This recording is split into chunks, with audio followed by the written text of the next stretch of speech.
Well, I was getting ready this morning to head off to the doctor, head over to the VA clinic. I'm getting reestablished at the Lake Nona VA facility in Orlando, Florida. I haven't had a regular doctor's appointment in about 2 years, other than the miscellaneous garbage that I do sometimes. So anyway, I was getting ready to go, sitting there having some coffee, watching some of the, they do these things sometimes where they get like 500 band members all play the same song together. That's kind of funny. It's interesting. Anyway, not important. Anyway, the power went out. So, say good morning.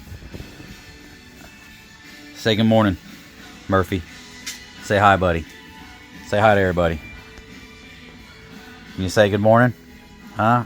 Say it's getting hot. So it's getting hot and the power went out.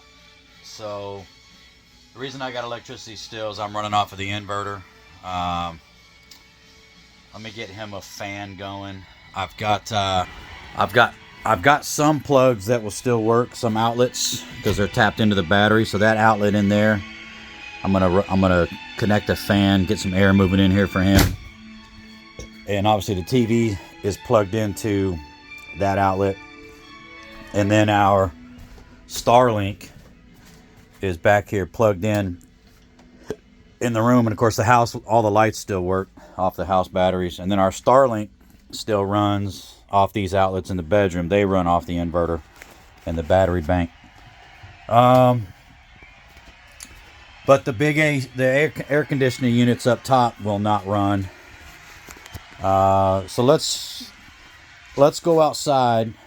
You stay here, Murph. I'm not taking you out. Not yet.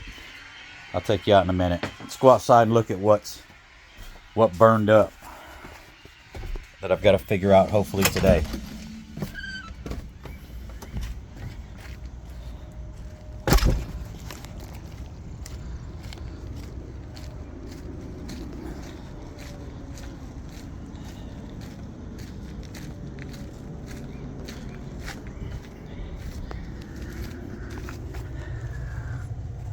So it looks like this power cable, and I've got the power shut off from the city, but these cables just cooked. Look at that thing's it's even busted off. It melted.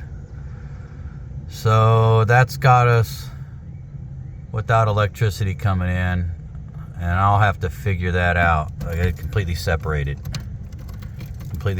just cooked it. So that's not good. So we'll have to figure out how to get that fixed. May have to jump on the Road King, go buy some parts, buy some wire, and figure out how to resolve that. Because off the top of my head, I'm not real sure exactly what or how I'm going to resolve that yet. So I've got to figure that out. But what really kind of scares me is that so I basically got 3 phases of safety here. I've got the watchdog, right? I've got the watchdog, and that never shut down power. In fact, I still have good power from the pole to the watchdog when I look at it on the app. And then I also have the onboard unit, Surge Guard RV Power Protection, model 34560. So the issue or the problem with electricity made it past this, and then it made it all the way up to here to this breaker, and then made it all the way up to this model PD52 automatic transfer relay switch. And this is where it either got too hot, well, clearly it got too hot, it cooked itself, and then that's where our problem was. So that's obviously a problem there. So we're gonna have to figure out how to get that resolved. Always something, but most of the time it's all chill living. But obviously this is something I'll need to get fixed sooner than later. So, Harley Davidson mechanic, play with some big 240 voltage. I don't think it'd be that big a deal, but obviously finding parts is always tough. So and then the other question is, why did it happen, right? You don't just want to swap and replace parts. You usually want to try to figure out why you had such a huge power draw that it literally melted the cable. I don't know, but hopefully I can figure that out. All right, till we talk again.